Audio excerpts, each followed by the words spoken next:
Assalamualaikum warahmatullahi wabarakatuh. Perkenalkan, nama saya Ria Ristiana, NIM 18571010. Mahasiswi Tadris Matematika semester 4 Institut Agama Islam Negeri Curup. Baiklah, pada video kali ini saya akan menjelaskan mengenai uji ANOVA 2 jalan dengan teknik pengerjaan menggunakan SPSS. Video ini dibuat untuk memenuhi tugas pada mata kuliah analisis data dengan dosen pengampu Ibu Fevi Rahmadeni, MPD. Sebelum kita masuk ke uji ANOVA 2 jalan, terlebih dahulu kita harus mengetahui penggunaan uji ANOVA. Penggunaan uji ANOVA dalam analisis data penelitian pada dasarnya bertujuan untuk mengetahui apakah ada perbedaan yang signifikan atau adakah perbedaan yang bermakna pada nilai rata-rata dari beberapa kelompok data.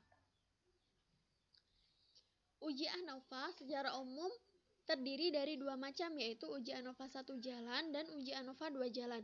Nah, perbedaan antara kedua analisis ini terletak pada jumlah faktor atau variabel bebas yang dipakai dalam sebuah penelitian. Jika pada uji ANOVA 1 jalan hanya terdiri dari satu faktor saja, maka dalam uji ANOVA 2 jalan, analisis mampu digunakan untuk mengukur dua faktor sekaligus. Langsung saja kita masuk ke uji ANOVA 2 jalan.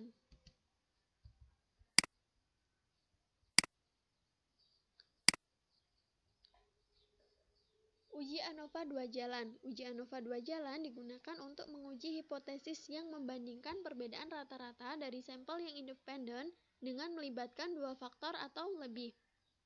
Selain itu, uji ANOVA 2 jalan juga dapat digunakan pada penelitian yang bertujuan untuk melihat pengaruh atau interaksi antara dua faktor yang terdiri dari dua atau lebih kategori terhadap suatu variabel.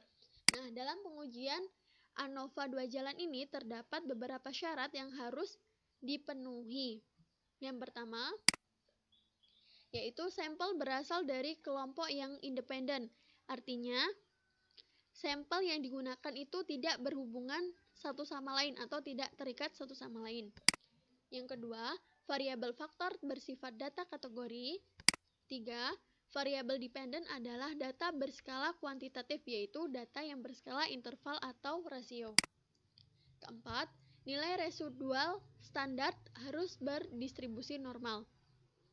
Jadi kita terlebih dahulu harus melakukan uji normalitas standar residual terlebih dahulu untuk mendeteksi apakah nilai tersebut normal atau tidak. Serta yang terakhir, varian antar kelompok harus homogen.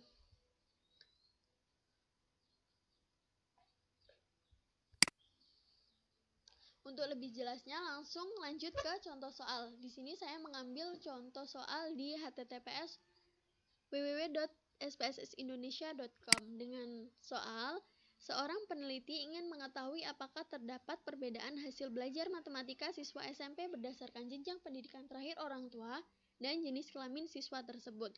Faktor jenjang pendidikan terakhir orang tua terdiri dari 3 taraf, yaitu SMP, SLTA, dan perguruan tinggi. Sementara faktor jenis kelamin terdiri dari 2 taraf, yaitu laki-laki dan perempuan.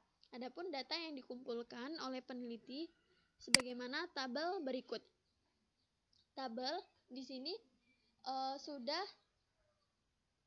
dijelaskan, sudah tertera mengenai hasil belajar siswa dengan jenis kelamin laki-laki dan perempuan serta dengan jenjang pendidikan terakhir orang tua, yaitu SMP, SLTA, dan perguruan tinggi. Nah, hipotesis yang diajukan dalam uji 2 jalan ANOVA ini, penelitian dilakukan dengan menggunakan taraf signifikansi 5%. Adapun hipotesis yang hendak diuji oleh peneliti adalah sebagai berikut. Yang pertama, ada perbedaan hasil belajar matematika siswa berdasarkan jenjang pendidikan terakhir orang tua. Kedua, ada perbedaan hasil belajar matematika siswa berdasarkan jenis kelamin siswa. 3. Ada interaksi jenjang pendidikan terakhir orang tua dengan jenis kelamin siswa dalam menentukan hasil belajar matematika siswa.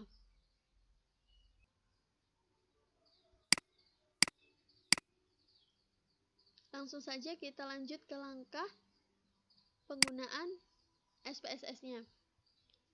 Yang pertama yaitu pada variabel view. Di sini saya sudah meletakkan 3 variabel JK untuk jenis kelamin yang mana values 1 untuk laki-laki, 2 untuk perempuan. Dan pada variabel pendidikan ada 3 values. Yang pertama yaitu 1 untuk SMP, 2 untuk SLTA, dan 3 untuk perguruan tinggi. Serta variabel hasil, yang mana hasil pembelajaran matematika siswa. Kemudian untuk memasukkan data kita klik data view. Nah, di sini sudah saya masukkan ke 42 hasil nilai pembelajaran matematika siswa. Untuk melakukan analisis, kita bisa klik analyze, general linear model, kemudian univariate.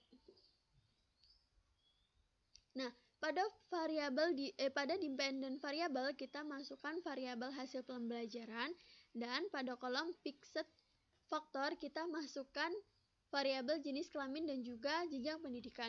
Kemudian kita klik option. Di sini variabel jenis kelamin pendidikan dan jenis kelamin pendidikan kita masukkan ke kolom display means for. Pada kolom display jangan lupa kita juga harus centang descriptive statistik dan juga homogeneity test. Kemudian kita klik continue, lalu oke. Nah, di sini sudah tertera hasil output pada soal yang telah kita kerjakan tadi, yang mana pada output pertama disuguhkan tentang hasil dari subjek-subjek yang kita teliti, yang mana subjek-subjek yang kita teliti dimasukkan dalam analisis data sesuai dengan faktor yang berbeda antar masing-masing variabel. Kemudian pada output kedua, pada descriptive statistik, merupakan tampilan ringkasan statistik deskriptif dari data yang dianalisis, mencakup nilai mean, standard deviation, dan juga N atau jumlah masing-masing data. Nah, pada output ketiga merupakan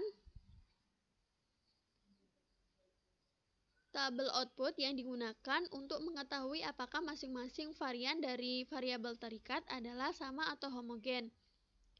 Nah, berdasarkan tabel output ketiga, nilai dari signifikansinya adalah 0,748, yang mana nilai dari signifikansi ini lebih dari 0,05, sehingga dapat disimpulkan bahwa varian variabel hasil belajar matematika adalah sama atau homogen. Karena varian ini bersifat homogen, maka itu berarti persyaratan dalam uji dua jalan ANOVA sudah terpenuhi. Yang selanjutnya yaitu output keempat, merupakan output untuk uji hipotesis penelitian. Kolom pertama menunjukkan faktor apa saja yang ada dalam penelitian. Kolom kedua menunjukkan jumlah kuadrat atau JK. Kolom ketiga menunjukkan derajat kebebasan atau DF. Kolom keempat menunjukkan rata-rata. Kolom kelima menunjukkan hasil F hitung, dan kolom keenam menunjukkan nilai dari signifikansi. Nah, dari sini kita bisa membuktikan hipotesis yang